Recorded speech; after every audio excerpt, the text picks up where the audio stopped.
All right, thanks everyone for being here, and thanks Paul for your presentation earlier. I liked the last question about investors, and I think I just want to add my 2 cents on that. I think investors are super important, choosing your investors wisely. Very happy that we have Alven as part of our investors. And the last part also, when Paul was giving advice for entrepreneurs, the last tiny thing that I would add to that is people. Is really like the people is such an important thing. And when, and you mentioned collaboration, you mentioned like, we're all in here together kind of fighting against something bigger. It's not us competing against each other. I love that. And I think that's super important. And finding people, retaining people, and giving purpose to people, making sure that they know why we're building what we're building and that we're going to power through whatever bear market and crisis is super important. And so Bartosz here is going to talk about something that I think is really important when you think about the people aspect, is onboarding people into crypto and Web3 ecosystems. And so I'll let you do your own pitch, obviously, but it's about helping people get into our space and not kind of being this exclusive Web3 whatever, thinking we can use complicated linguae and that nobody understands. And how do we do that, and how do we make the space even more inclusive? So thanks a lot, Bartosz, and I'll hand over the mic to you. Thank you for having us, and thank you for organizing EthCC for the 5th time now. So thank you all for being here.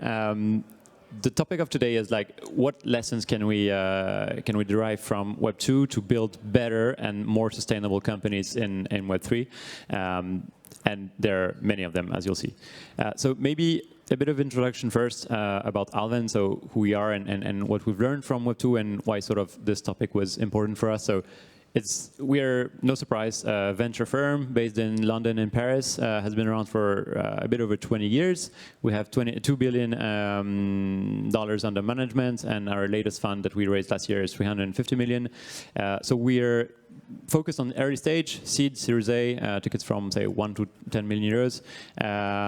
We backed like 6 unicorns, including Dataiku, Konto, or Stripe, EncoStore, 5 of them at the seed stage, so we really are early stage investors, and we support those companies on a weekly basis with basically 3 main things.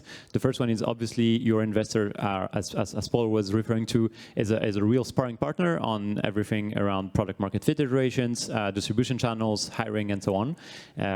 Key strategic pivotal moment for the company. The second point is around, as Ambre was referring to, hiring and organization building. This is super important because, especially in Web3, some of the founders are really thinking that it's basically a loose, not very structured group of people working together. This is great at the beginning. It's great to like spur the creative energy at the very beginning, but then you need to organize it and structure it as you scale. So we focus on helping companies hire head-offs, VPs, C-level hires, and also individual contributors on the tech side. And then we're long-term investors. I think this is super important, especially when you talk about like liquid investments like tokens. So our average holding period is 7 years. So we're not there to dump on retail at the first pump. And we also, so this is like the history of Alven from Web2, and we also have a pretty strong and growing crypto portfolio. So crypto infrastructure is maybe the first of our areas of interest. Kaiko is one of the greatest examples here, but also Kiln, which is a staking as a service company, and Cryptio, which is an accounting and reporting tool for any company that holds tokens. We also ventured into DeFi with Angle, which is a Euro stablecoin protocol, Morpho, which is a DeFi lending optimization layer, and then some other investments in crypto gaming and open web. And so, like, the way we were thinking about this is just, there's an evolution, and actually the term Web3 shows that well, between a very open web in the beginning, and then it became more centralized around big entities, Facebook, Google, and so on. And then Web3 is sort of getting back to the origins of a very transparent, privacy-first, and power to the users model. And we just wanted to sort of not be left behind and be able to adapt the way we work to this kind of entrepreneurs. And so basically, what we're trying to do is like foster playbook sharing between different companies in the portfolio, including Web3, obviously, and implementing a same but also obviously adapted way of looking at deals in Web3. Okay, so now very important assumption that we work with is that basically launching a Web3 project before like venturing on Web3 is most of all launching a project. And so there are playbooks and tech projects that have been refined for decades and years. And so it's obviously to take with a pinch of salt and irony there, but some of Web3 founders worry about, well, becoming a meme lord. When will I launch a token? Having a very, very high valuation, having a party round with like 27 crypto funds and then strategics and so on, and worrying about the fact that La Digen is sold out again and stuff like this.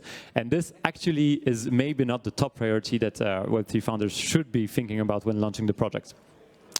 And what actually matters is things that are extremely similar to launching any project. So basically, do I work on an actual and growing pain for users, or is it something like a great idea but without a specific pain to focus on? Do I have a strong, committed and very complementary team to work on this project? Will I survive the next bear market? Will I have months to work on the projects before dying? And will people actually use my product for what the product is designed for, or will they use the product to get some tokens to then dump them on the market? And am I getting closer to product market fit? All these kind of questions, which are actually much more similar to Web2 questions than they're specific to Web3. Obviously, as a caveat here, there are many differences. The main difference is that basically your community is everything, as both your users, investors, stakeholders, and token holders. So this obviously implies a lot of differences, but still, this presentation will focus mostly on the similarities with Web2 building than the differences. So one of these differences is building a team. In crypto, it's you know, you have a bunch of PFPs there, and many contributors and workers are full anons and working fully remotely and stuff like this, and contributing on like 50 projects at the same time. And this is great, but at Alvin we think that there are some lessons to be derived from Web2 company building that can be applied to Web3, and it's actually not either or, it's just trying to take the best of both worlds to create companies that can scale better and that scale in a more sustainable way. So some of the things that we see is, you know, people thinking that a team is complete when they're just technical profiles and maybe one community manager or growth hacker, and that might be the case in the very beginning when you're iterating towards market fit, but then very quickly you need to have other functions, product management, UX. Like how many times we've heard that UX is broken in Web3. So that might be because we're not hiring actually people who know how to do products. Partnerships also, and go-to-market. So obviously having a Discord channel with people in it is great, but it's just one distribution channel. Maybe you can think of other distribution channels, marketing, sales, partnership, I don't know. It's worth testing. Like outbound sales is not a dirty word. It can actually be useful. And then another thing that is important is regarding hiring. So a lot of Web3 founders are only thinking about hiring pure degens or pure crypto native people. But the thing is, if you think about it, if you take like Ethereum ICO as a beginning of like crypto people, it's only been 8 years. So by design, if you hire crypto native people, you hire people who are inexperienced or who don't have a lot of experience. And so what can be interesting is thinking about people who have experience, who have built companies, who have scaled tech companies in centralized tech Web2 models, and upskilling them to Web3, because actually then they can bring the best of both worlds with both experience that they gathered from hyperscaling companies and also specific things to crypto, to Web3 community and decentralizations. And on that topic, so we at Alvin launched a program which is called Operation 3. And so the goal of this program was to basically fill a gap that we noticed in the market between, on the one hand side, Web3 companies in our portfolio that were all in the same situation. So they had cash, or that was before the bear market, but they had cash. And the biggest problem that they had is they couldn't find people to hire who were both experienced and Web3 fluent. And on the other hand, every week I had friends and friends of friends and other people telling me, I want to leave I don't know, Amazon, Stripe, Conto, other companies, and I want to work in Web3, but I don't really know how to upskill myself. It's super opaque, it's super difficult to get into this world and so on. And so basically what we are doing with Operation 3 is just bringing those two people together. So we selected 14 partners, including the likes of Ledger, Sorare, Sandbox, Zerion, Kaiko, and 14 in total. And on the other hand, we selected 35 people for the first batch that actually graduated last week. And these people went through a 6-week training program in Web3 that was based on content, mentors, and live sessions. Kaiko was one of the participants. And at the end of the sessions, we're matching the candidates who want to work in Web3 with those companies. And so basically, we're creating a new cohort, which is obviously not very big. 35 people is not a lot, but it's just to start. And those people will join the ranks of Web3 and will have both experience in tech companies and Web3 fluency. Then the other important thing is like finding efficient go-to-market strategies. And here again, the question is not like Discord is not a good tool or you shouldn't spend time on Twitter or whatever. It's just how to get the best of both worlds. And so some go-to-market techniques that are used by Web3 founders are, you know, piling up bots and airdrop hunters in Discord and attending all crypto conferences around the year and having a terrible carbon footprint as a result. Tweeting all day about, you know, the next FTX acquisition or stuff like this. And this is actually great. This is community first. This is directed to the community and very, very crypto native. But we think that it can be complemented with lessons to derive from Web2 go-to-market strategies, which are super basic, actually, like thinking from first principles, identifying your target audience, and thinking about, okay, what's the best way to reach this audience at the moment where they're the most likely to buy? And this is very classical in Web2, and some of the ways to do it is, you know, creating partnerships, creating quality content that people will actually relate to, and that will spur discussions and create links. Marketing, yes, that can be shocking, like, but maybe performance marketing could be a good way to grow in Web3, or at least it has to be tested. Outbound sales as well. I know that I will make enemies with that, but I still think it's a good way to grow. And then thinking about the thing that knowing your customer is not the contrary of like privacy by design. You can still preserve privacy, but still gather information about your customer. Maybe not the same information, but information that can be useful to your business. And so what we're doing at Alvin to sort of implement this is creating synergetic relations between the portfolio companies that we have. So if you take just 4 of them, for instance, like Kaiko, Crypto, Angle, and Kiln, they all have similar prospects, institutions getting into crypto, and they all have a value proposition that is actually similar and complementary. So Kaiko, you all know that what they're doing. So it's a data market data provider for crypto.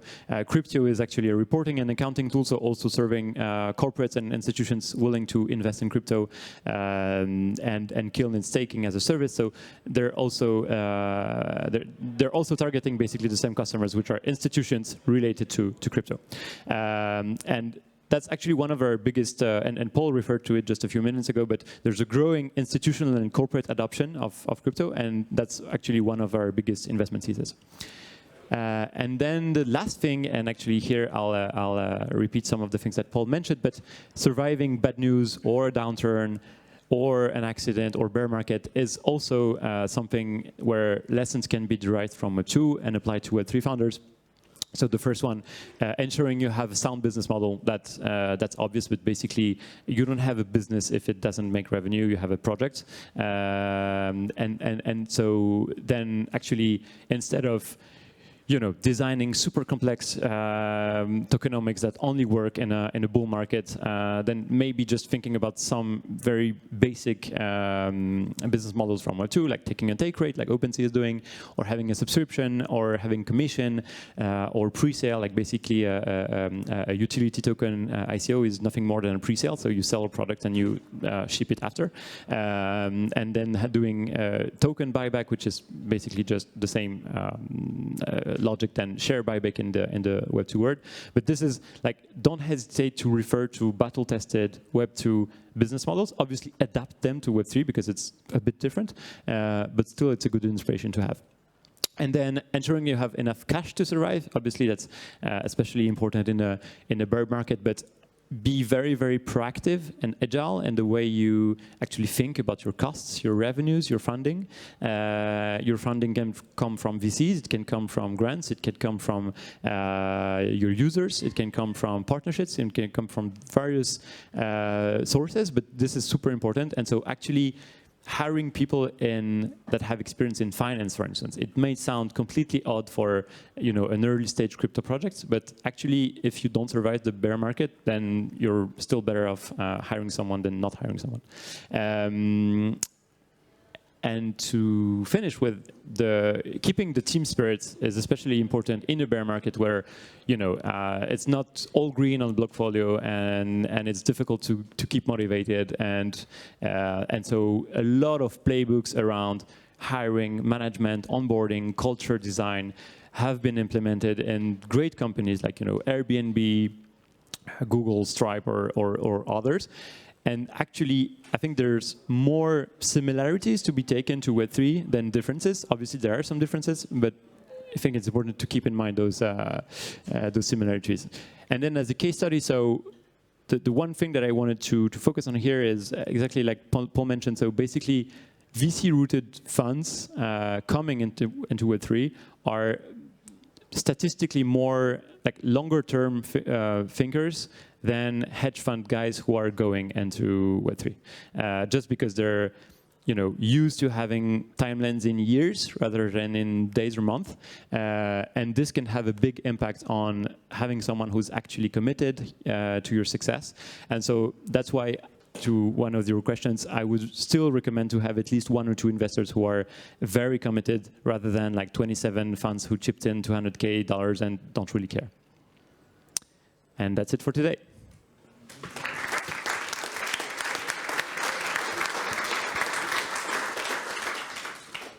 Thank you very much. We do have a little bit of time for questions, and I just want to say something at the end of questions. Please don't leave the room. We will not do a break after this one, and we'll then have a fireside chat with Anthony from Temasek and Elodie from Kaiko. So just don't stand up and leave after the questions. And after that is lunch. So thanks a lot. Any questions?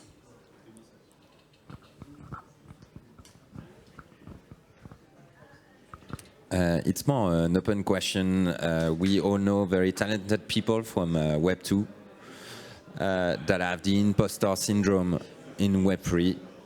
And this is a great leverage because it can make great talents, but it might be difficult to manage for some Web3 funders.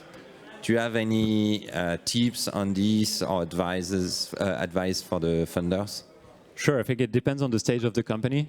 So if you're like an 8-people team working towards product market fit, you might not have the time and bandwidth to like train people, and unlike a company that has raised a ton of money and has plenty of time to do so. But I think one of the most important things is just to bet on the learning ability of people, and most of the times the most ambitious people coming from Web2 actually are great learners, and so if you just put them in a context, in a room with other people who are doing other stuff, they will end up attracting this knowledge to them and making them their own knowledge. So I think betting on the ability to learn is maybe one of the biggest things. Actually, one of the tough things to do is Web2 talent in the context of 2021 and crazy fundings and stock options just going up and to the right and so on. They have an opportunity cost to leave their company, which was super high, and so they were not willing to leave that to join something where they wouldn't be perceived as a rock star, because they would still have things to learn. Whereas now that the equity market went down and that some of the companies are probably overvalued and some of the stock options are probably worthless, it might actually be a great time to hire those people.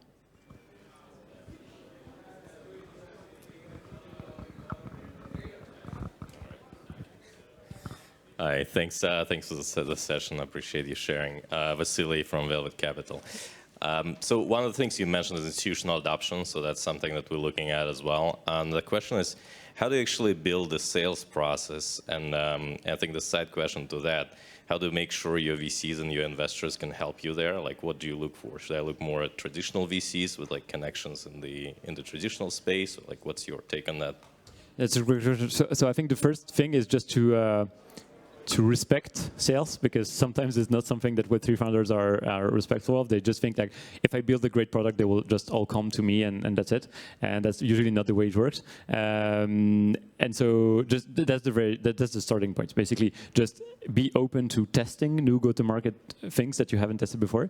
So that would be first. And the second thing is, I still think having a complementary team within the team, but also around you, advisors, experts, investors, is a great way to actually learn from different backgrounds. And so, yeah, in general, I would advise to have both traditional Web2 VCs who like have been in the market for decades and who still understand the value chain of crypto. And who still understand what you're building and who are aligned with your vision, and also other crypto investors who are there to bring something else, liquidity, network, stuff like this. I'll add on that the up training people from Web3 to Web3 from Web2 to Web3 also goes for VCs. I think it's interesting. Like initially, like a few years ago, you could find crypto funding with crypto VCs or VCs that were specifically looking at crypto. Even on the token side, when people are raising with tokens, just traditional VCs or Web2 VCs didn't have literally any vehicle in which they could hold token. This has changed pretty significantly in the past few years, and the process of kind of getting Web2 people into Web3 also applies for investors, and I think there's a lot of value in that. At Kaiko, we're a relatively traditional startup in some way. We're a fintech more than a crypto native startup. And so we've hired a lot of people from the financial data industry, and actually it's easier to upskill them to Web3 rather than get Web3 guys and teach them about financial data. And I kind of feel the same with investors. Like there's a lot to be learned from traditional investors that focus on business model, financial KPIs, building a team, building product market fit, etc., and that are going to be super interested in kind of also upskilling on Web3. So I would say it goes both ways, and it's also interesting for when you're raising. Cool. Thank you so much, Bartosz. Thank you all.